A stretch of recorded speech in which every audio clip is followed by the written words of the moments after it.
Welcome back. Over the next few weeks, the class of 2013 will find out if they've been accepted into university or TAFE. And while most will be relying on the marks in state-based leaving certificates, a select few will be banking on an alternative program.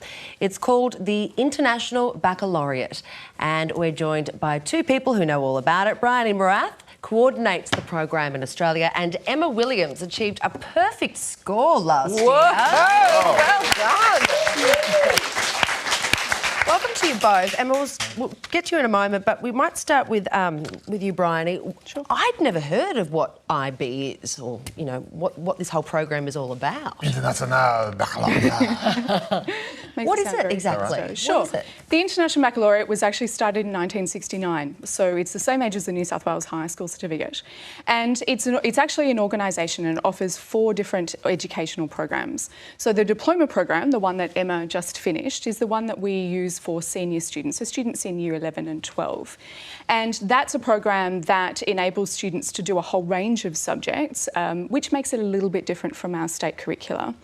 The other 3 programs that we have, our newest one is one to do with vocational education, but the other 2, one is a middle school program and one is a primary years program. So we actually offer educational programs from ages 3 all the way to finishing high school. So Briony, why is it something that you would choose to do over what is currently on offer for most kids? Okay, well, there's probably 2 answers to that. The first one is, if you look at the primary years program and the middle years program, they're actually curriculum frameworks. So what that means is that you teach the state curriculum or the national curriculum underneath the types of approaches to teaching and learning that we put on top of that. The diploma program, which is the one that we're talking about, is the one that has a different approach. And it's one of the things that's very unique to the IB, which is international mindedness. And so when the IB was started in 1969, it was started by 2 people who were really keen to have international mindedness as part of that. International mindedness. Can you just International explain to us the mindedness. exact difference? So what is the difference between a kid doing the HSC or the VC in Victoria and a kid doing the International Baccalaureate? All right. Apart from the actual approach to teaching and learning, so there's several things that are actually different in terms of the subjects. So a student doing the International Baccalaureate diploma program has to do a second language. So every student who finishes has to do a second language. They have to do a science, they have to do a mathematics, and they have to do a social science.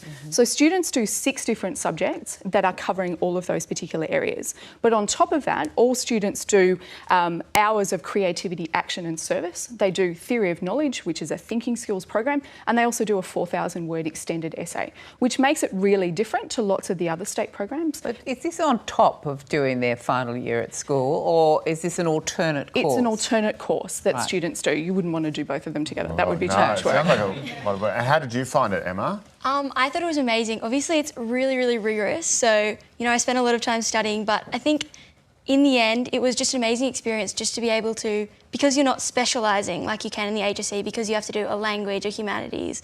As Briony said, you end up with this stretched scope of knowledge, I think, which is really, really important, and I think appeals to a lot of girls I know in my year who really wanted to challenge themselves. And do you know people who've done the HSC, your friends or whatever? And do you work harder than them, or...? No. I definitely think that the main difference between the HSC and the IB is about, you know, being able to specialise, being able to...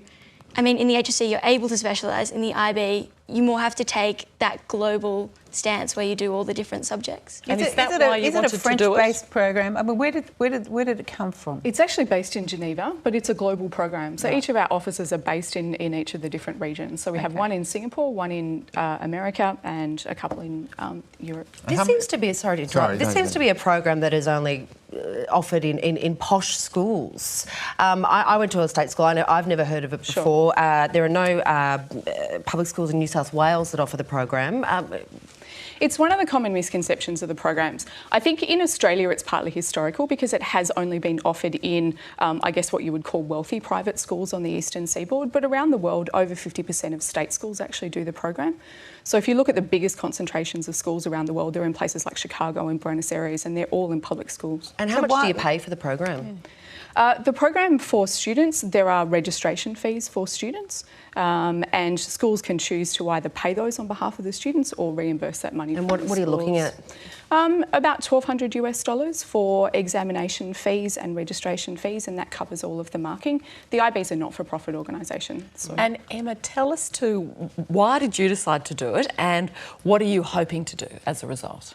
there were definitely a lot of, big decisions that I had to make when I went into year 11 because it's a 2-year course, so you do year 11 and 12. But for me, I think it was really about sort of the global approach. I'm really into, having that international outlook, being able to see the world as it is today and as it will be tomorrow.